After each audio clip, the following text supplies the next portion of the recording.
Hello everyone, and in this video I would like to show you another must-see, a very beautiful chess game. So in this chess game we have Milan Vidmar with the white pieces, who was actually an electrical engineer, but at the same time he was one of the top 10 chess players, one of the leading chess players from 1910s and until 1930s.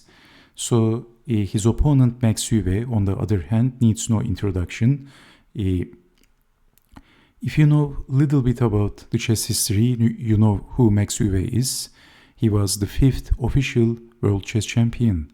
So one of the important chess players in the chess history. So this chess game was played in the Karlsbad chess tournament from 1929. And let's see what happened in this chess game.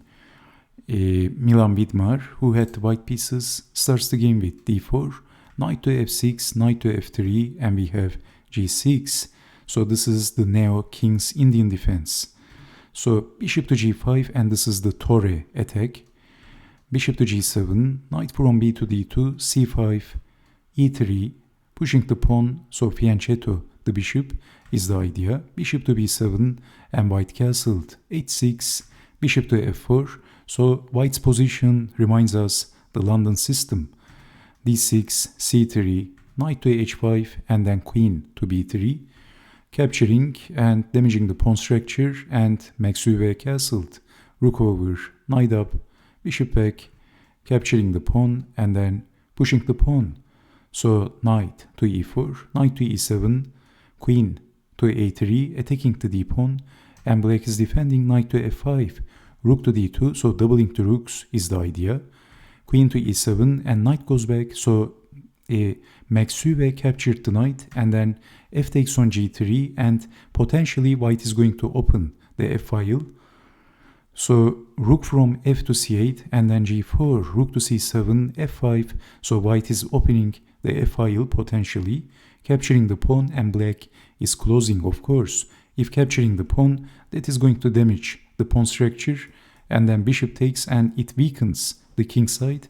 So g5, rook to e1, defending the queen, h3, rook over, rook goes back, rook to c4, and then d5, a5. So in this position, queen takes on b2 is possible, but you can see that this d-pawn and also this a-pawn is a liability, so it can fall. We have a5, and then knight to d2. And in this position, I think Max Euwe played an unnecessarily adventurous move. He played queen to d4, that's check, and after moving the king, simply capturing the pawn and threatening checkmate. So there is no time for capturing the rook. Was this a blunder by Max Euwe? Because Vidmar played bishop to e4, and this is a skewer. So after defending the queen, let's say queen to b5, or something like queen to e5, simply capturing the bishop, and that's losing. So what else? Rook takes on e4, knight takes on e4, and capturing the pawn, but black is getting 2 extra pawns. Let's get back to this critical position. So after knight to d2, we have queen to d4, and capturing the pawn, and it failed to bishop to e4. That's what it seems on the surface. So in this position, after knight to d2, simply rook to d4 should have been considered, and actually black is okay in this position.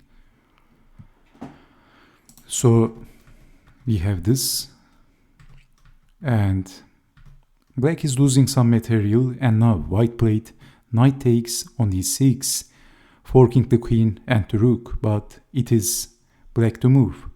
Now Max Euwe played bishop takes on g2, king takes on g2, rook to c2, and it looks like white is in big trouble because queen to f4, and how to defend the checkmate threat. It came out of nowhere. So Max Euwe was the 5th world chess champion, a very strong chess player, and Vidmar, it seems like he is on the ropes. So he checks the king, and it looks like this is just gaining some time, because simply defending and still threatening checkmate, and it feels like there is no sensible defense in this position. Obviously, after checking the king, if king to h7, Then queen to d3 is losing immediately, of course. So checking the king and winning the rook. So we have bishop to f8 and it is white to move. Now capturing the bishop, check. Of course, king to g7 or king to h7 doesn't work because of rook to f7, winning the queen.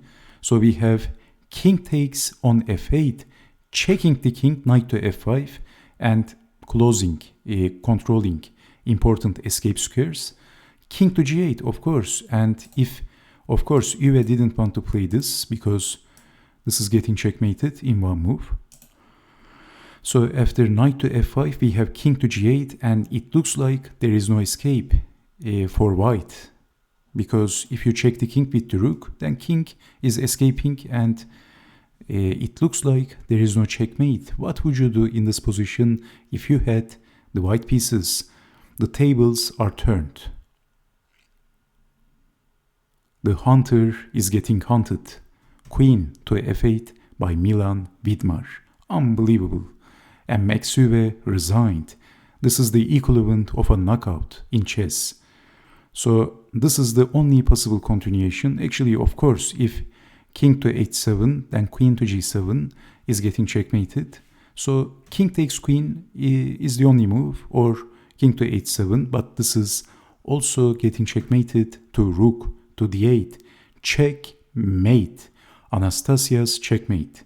What an incredible, unbelievable chess game between two amazing chess players, and an immortal moment in the history of chess. So this is how Milan Vidmar destroyed Max Euwe, the 5th official world chess champion. So again, this was the key move in this chess game.